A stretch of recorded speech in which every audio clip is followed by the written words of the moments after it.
नमस्कार दोस्तों, साथियों, छात्र छात्राओं। इस चैनल पर हम लोग बहुत कुछ अंग्रेजी में पढ़ रहे सीख रहे हैं। And we can say that it is our luck and fortune that we are learning many things, so many things in English language and literature. And I am teaching all of you different things like the rules of translation, the usage of words in our English language, and I have started a new chapter in English grammar, that is the verb, and so many other things. तो आइए हम लोग translation के नियम को आज फिर पढ़ें और नए नियम को सीखें। The rule of translation,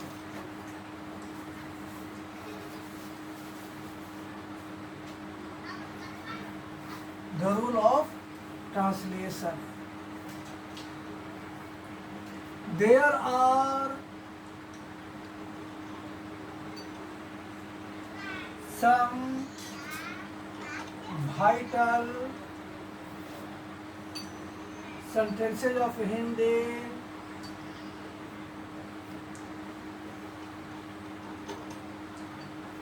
in our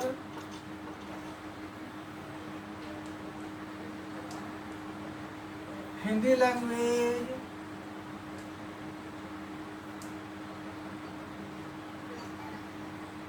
which are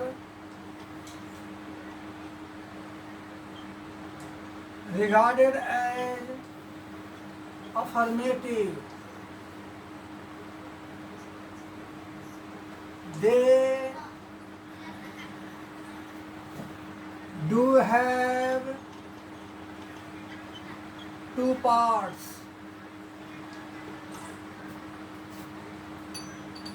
They are connected with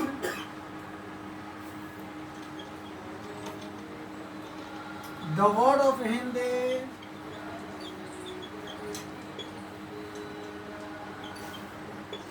like के पहले।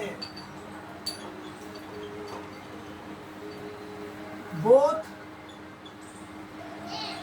of the sentences belong to the future tense.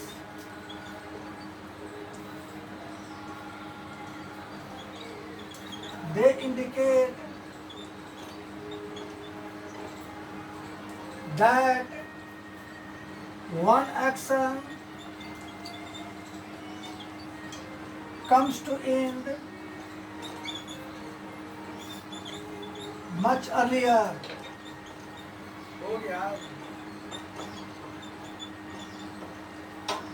And they, the second action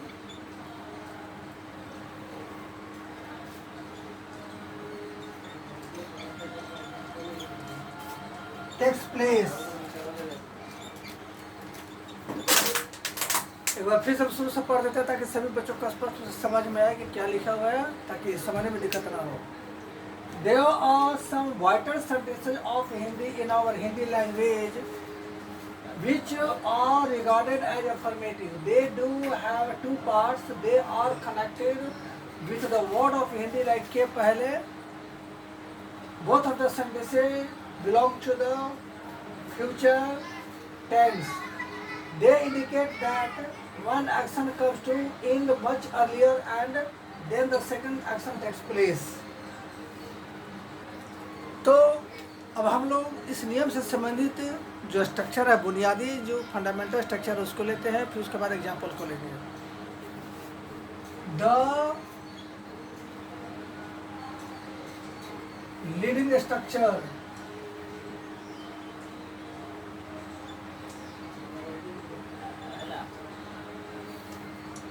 subject plus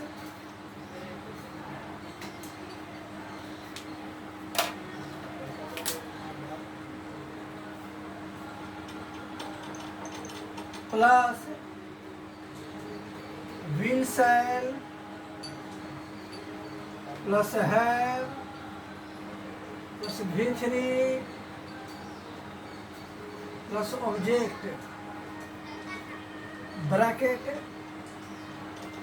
second sentence plus before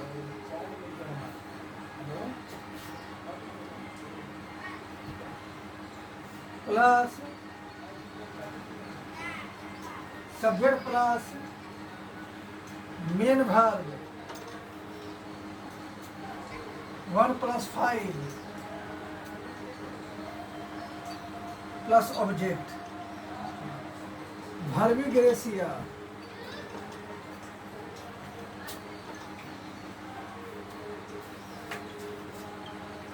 मेरे कहने के पहले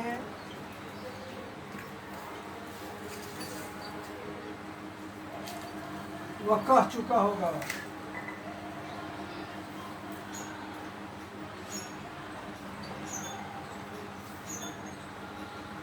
आपके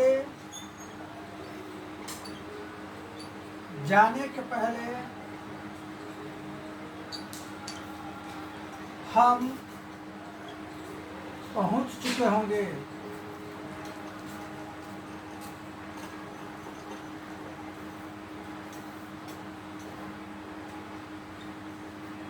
श्री कृष्ण के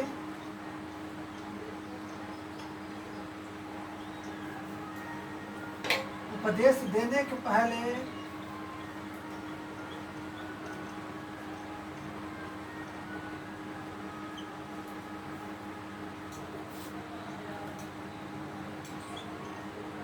योद्धा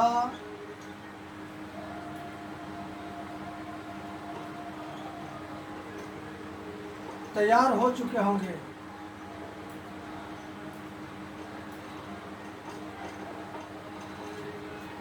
अब सभी बच्चों को समझाते हैं अच्छा से, ताकि समझने में कोई दिक्कत ना हो। हमारे हिंदी बोलचाल की भाषा में हिंदी के बहुत से सबक होते हैं जो कि हम लोग बोलते हैं, पढ़ते हैं और लिखे भी जाते हैं। ठीक। और हिंदी के सबक के मुख्यतः दो भाग होते हैं। वाक्य के दोनों भाग मुख्य रूप से अफर्मेटिव होते हैं, सकारात्मक होते हैं। और वाक्य के दोनों भाग का जो क्रिया का रूप रहता है वो फ्यूचर टेंस में रहता है। और ये दोनों वाक्य के जो दोनों भाग होता है वो हिंदी के खास शब्द के पहले से जुड़ा रहता है।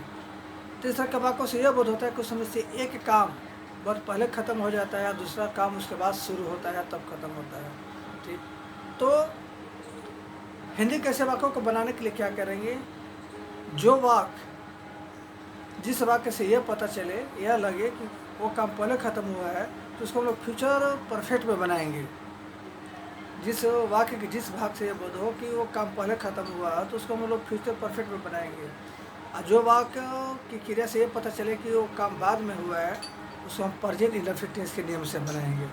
तो हालांकि ये जो ट्रांसलेशन के नियम ये टेंस से संबंधित है, तो जाहिर सी बात है कि आपको टेंस का अच्छा अनुभव होगा, ज्ञान होगा, ऐसा ही आई होप सो। तो कैसे बनाएंगे, मेरे कहने के पहले वह कह चुका होगा। दूसरा वाक्य को पहले बनाएंगे, यहाँ स्ट्रक्चर में भी लिखा हुआ है सेकंड सेंटेंस। दूसरा वाक्य को पहले बनाएंगे और फ्यूचर परफेक्ट में बनाएंगे। चलिए बनाते हैं। वह कह चुका होगा, he will have said। उसके बाद बिफोर जोड़ेंगे, जोड़ दिए। उसका पहला वाक्य जो है प्रेजेंट इंडेफिनिट टेंस के नियम से बनाएंगे। तो प्रेजेंट इंडेफिनिट टेंस में क्या नियम है, जब वाक्य फॉर्मेटिव होता है तो कर्ता के अनुसार V1 और V5 का प्रयोग हम करते हैं। मेरे कहने आई से बन गया। आपके जाने के पहले हम पहुंच चुके होंगे। वी शैल है reached before you go।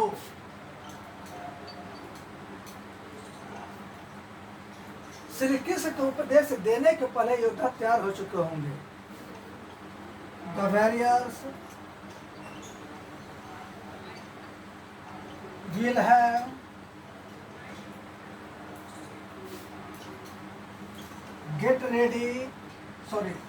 got ready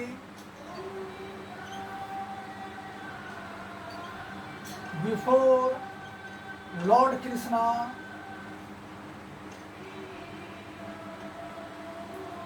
preaches, P-R-E-A-C-H-E-D।